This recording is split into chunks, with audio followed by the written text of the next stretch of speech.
incroyable de Gumball. Ok, ça c'est du générique coloré. Il est peut-être un peu court, mais rempli de promesses. Comme par exemple celle d'arriver dans un monde où tout est plus amusant que dans le nôtre. Et pourtant les créateurs de ce cartoon, ils ont fait un choix étonnant. Celui de faire évoluer leurs personnages dans un univers proche du nôtre. Et bah vous savez quoi? Je trouve que c'est ce qui fait que la promesse est encore mieux tenue. Parce que les personnages viennent mettre de la couleur dans un monde qui est bien trop souvent gris. Et si vous voulez savoir comment ils font, je pense que le mieux c'est de vous raconter toute l'histoire qui se déroule dans cette œuvre. Et ce sera même l'occasion de vous exposer quelques petites théories en fin de vidéo. Alors installez-vous confortablement et plongez avec moi dans le monde incroyable de Gumball. Ok, on va d'abord préciser quelques trucs. Premièrement, je ne vais pas parler de la saison 7, parce qu'elle est encore en cours et qu'on en parlera plus tard. La seconde, c'est que wow, ce cartoon est extrêmement intéressant. Déjà, visuellement, comme je vous l'ai dit, les personnages évoluent dans un monde qui ressemble au nôtre. Ce qui veut dire que ça nous donne un contraste entre dessin animé et réel, et franchement, j'adore ça. Le mélange de la 2D et de la 3D est une immense réussite. Et franchement, les blagues sont elles aussi très bien dosées. Bref, ceci étant dit, voyons qui sont les protagonistes. Commençons par Richard. Richard, c'est un gros lapin rose qui est le père de Gumball, Anaïs et plus ou moins Darwin. Je vous explique ça et vous reparle d'eux un peu plus tard. Notre lapin, il est un peu idiot. Il passe le plus clair de son temps à regarder la télé et à manger. Il a pas de boulot et quand il en trouve un, il a deux doigts de détruire l'univers. Littéralement. C'est peut-être mieux qu'il reste sur la liste de Pôle emploi en fait. En revanche, Nicole, son épouse, c'est tout le contraire. C'est une grande bosseuse mais aussi une femme forte et un peu dure avec les autres. Elle peut par exemple se montrer légèrement violente. C'est clairement dû au fait que ce soit le seul personnage rationnel avec sa fille Anaïs. Être entouré de gens qui font les idiots, ça a tendance à vite énerver, on peut comprendre. Mais on peut déjà se poser une question. Richard et Nicole, ils ne se ressemblent pas du tout. Alors comment se sont-ils mis en couple? Eh bien écoutez, nous allons remonter le temps et chercher des réponses. Voici Richard quand il était enfant.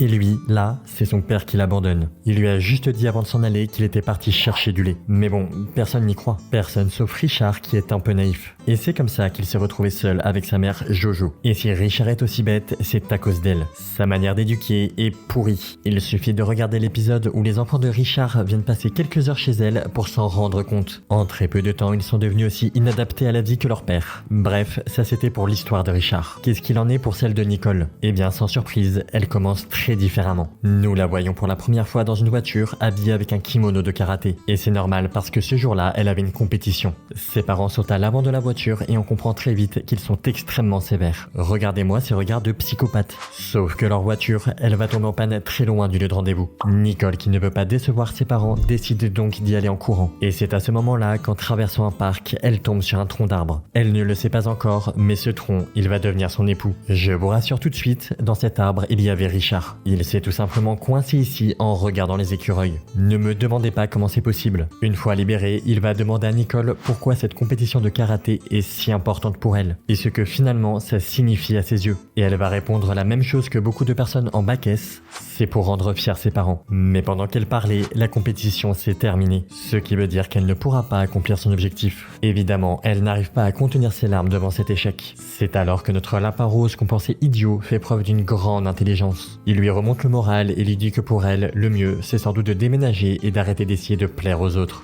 C'est à ce moment-là qu'est née une grande amitié entre les deux personnages. Et avec le temps, l'amitié a laissé place à de l'amour, mettant de côté leurs différences. Mais ça, leurs parents ne l'ont pas du tout accepté. Ceux de Nicole n'aimaient pas du tout Richard et Jojo n'aimait pas non plus Nicole. Mais peu importe les obstacles, rien ne fera barrage à leur amour. Et ils décident alors de partir vivre tous les deux dans une petite maison. Plus tard, ils finissent par se marier, mais leur relation avec leurs parents ne s'est toujours pas arrangée. Leurs sièges sont en effet vides pendant la cérémonie. Bref, ils décident finalement de vivre leur vie en essayant de ne pas trop y penser. Nicole trouve un boulot dans une entreprise de plastique pour subvenir à ses besoins et à ceux de Richard. Parce que ça ne change pas, il est toujours trop irresponsable pour avoir un métier. Mais la vie avance et ils finissent par avoir une maison malgré leurs problèmes financiers. Et un jour, Nicole apprend même qu'elle est enceinte. C'est à ce moment que ses parents décident de revenir vers elle. Au départ, c'était pour détruire son couple, mais finalement, tous les personnages arrivent à se pardonner. Tout est rentré dans l'ordre. Finalement, leur premier enfant voit le jour, et pour le prénom, ils vont hésiter entre Zach et Gumball. Mais étant donné qu'il est moche, au point où les médecins le gardent en observation pour voir si tout va bien, ils optent pour Gumball, ce qui veut dire boule de gomme. Quel genre de parents sont assez sadiques pour faire ça? Bref, c'est désormais une vraie famille qui a une maison et une situation plutôt stable. Alors certes, leur voisin Monsieur Robinson est très grincheux, mais ça ne va pas nuire à leur bonheur.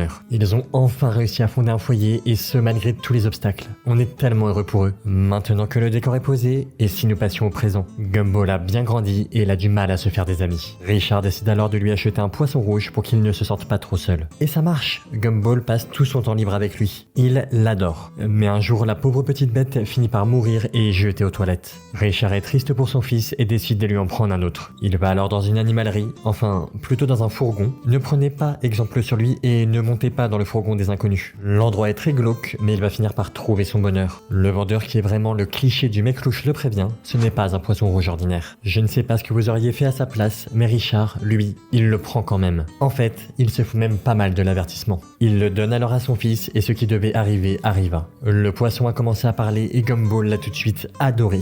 Je vous présente donc le nouveau membre de la famille Watterson, Darwin. Et il va lui aussi terminer dans les toilettes. C'était pas fait exprès, mais pauvre petit poisson. Heureusement, il s'accroche à la vie et décide de ramper jusqu'à son foyer. C'est à ce moment-là que lui poussent des jambes et des bras. Il rentre donc chez lui et devient le nouveau membre de la famille. Sur le chemin, j'ai des poumons, c'est déjà bien, et de l'amour, ça c'est pas rien. Il est désormais traité comme le frère de Gumball et va rejoindre la même école que lui. Mais si vous vous souvenez bien, je vous ai dit en début de vidéo que la famille comptait 3 enfants. Et en effet, peu de temps après, leur petite sœur Anaïs est née. Et elle s'avère être un génie, mais aussi un enfant démoniaque qui n'hésite pas à torturer ses frères. Et en plus, comme elle est super intelligente, elle saute des classes et termine dans la même que Darwin et Gumball. On leur souhaite un bon courage. Bref, à l'école justement, on va découvrir plein d'autres personnages, comme par exemple le principal, Monsieur Brown, ou encore leur professeur, Lucy. Mais aussi des élèves comme la pop-up girl Penny, Carrie le fantôme dépressif ou Joe la banane, le pitre de la classe. Pizza, pizza, pizza, pizza, pizza, pizza.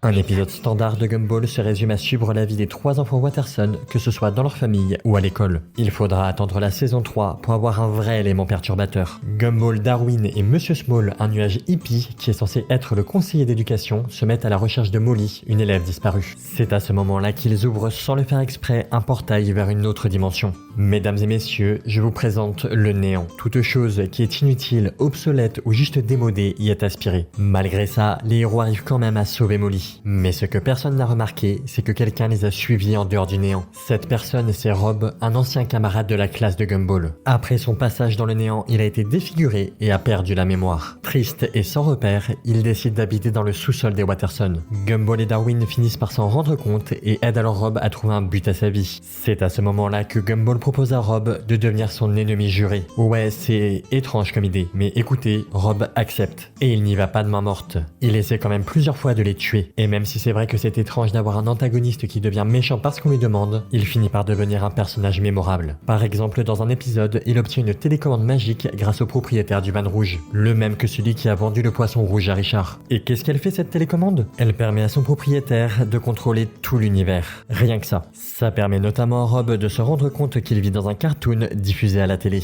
J'aime énormément quand le 4e mur est brisé, mais c'est vrai que ça complique souvent les choses. Alors je vous préviens, à partir de là, ça risque d'être plus difficile à comprendre. Mais je vais quand même essayer de bien vous expliquer. Bref, avec ce super pouvoir, Rob décide de détruire la vie de Gumball. Il lui fait perdre tous ses proches avant de le pousser dans le néant. Finalement, Gumball arrive à revenir dans le passé et à affronter de nouveau Rob. Et cette fois-ci, c'est bien le méchant qui est envoyé dans le néant, mais Gumball décide de le suivre pour le sauver. Les deux ennemis décident alors de s'allier pour sortir de cette dimension. Ensemble, ils y arrivent et ça les rapproche. Rob décide alors d'utiliser la télécommande pour réparer ses erreurs et faire revenir tous les proches de Gumball. Et après ça, il décide de détruire l'objet magique. Mais sans trop rentrer dans les détails, il y avait une contrepartie à utiliser cette télécommande. Et Gumball et Rob sont obligés de faire une croix sur leur amitié. Les deux personnages redeviennent alors ennemis. Bref, dans les prochains épisodes, on rencontre Barbara la banane. C'est la mère de Joe la banane. Et on apprend qu'elle a le super pouvoir de dessiner le futur. Et alors que Gumball est chez elle, il remarque une toile sur laquelle il est nu et entouré d'énormément de personnes. Il dit alors qu'un truc comme ça ne lui est jamais arrivé. Et vous savez quoi? Cette scène finit par arriver dans le dernier épisode. La preuve que Barbara a en effet un pouvoir incroyable. D'ailleurs, elle va aussi réaliser cette peinture très inquiétante. Qu'est-ce qu'il va se passer? Qu'est-ce qu'elle signifie? Le mystère reste entier. Dans un autre épisode, Rob a kidnappé Barbara pour connaître le futur. Elle lui a alors révélé qu'il n'y en avait pas. C'est à ce moment que Gumball et Darwin sont arrivés pour la sauver. Et ça nous a permis de découvrir qu'elle avait aussi le pouvoir d'agir sur le futur et de faire disparaître des choses ou des personnes de la réalité. C'est d'ailleurs grâce à elle que Rob est finalement vaincu. Enfin, pour le moment. Bref, cette banane est énigmatique et juste le personnage le plus fort de la la série. Et écoutez, je vous reparle d'elle dans mes théories. En attendant, allons jusqu'au dernier épisode de la saison 6. Un personnage avec les traits d'un humain décide de transformer tous les élèves à son image. Il veut qu'ils soient faits tout comme lui, de chair et de sang. Mais son plan échoue parce que Darwin et Gumball font tout foirer. Comme d'habitude finalement. Tous leurs camarades retrouvent alors leur forme d'origine. Et on apprend ensuite que le méchant était en réalité Rob qui s'était déguisé. Il leur dit alors que c'était pour lui le seul moyen de sauver tout le monde. En effet, le dessin animé dans lequel ils sont doit évoluer graphiquement s'il veut continuer à être diffusé. Sauf que c'est le seul personnage à savoir qu'ils sont dans un cartoon et personne ne le comprend. Finalement, ce qu'il avait annoncé arriva et le vide commença à dévorer tout le monde. Vous vous souvenez, je vous ai parlé d'une théorie sur le dessin de Barbara. Eh bien, je pense que c'est ce moment de l'histoire qu'elle a représenté. On n'a pas vraiment de moyen d'en être sûr, mais écoutez, dites-moi ce que vous en pensez dans les commentaires. Et pour finir avec cette théorie et cette vidéo, la dernière que j'ai trouvée sur internet est la suivante. Au départ, le monde incroyable de Gumball devait être une série avec des personnages qui avaient été rejetés par d'autres dessins animés. Ils devaient tous évoluer dans une maison correctionnelle pour changer et être réintégrés à leur cartoon d'origine. Mais comme vous le savez, le scénario a un peu changé. Et si, en fait, ce n'était pas vraiment le cas. Peut-être que tous les personnages proviennent bien de plusieurs autres séries et ont été rejetés. Ça expliquerait ces graphismes si particuliers. On a en effet vraiment l'impression que tous les personnages ne viennent pas de la même œuvre. Et ça expliquerait aussi plus ou moins la phrase de Rob sur leur besoin d'évoluer pour ne pas être supprimés.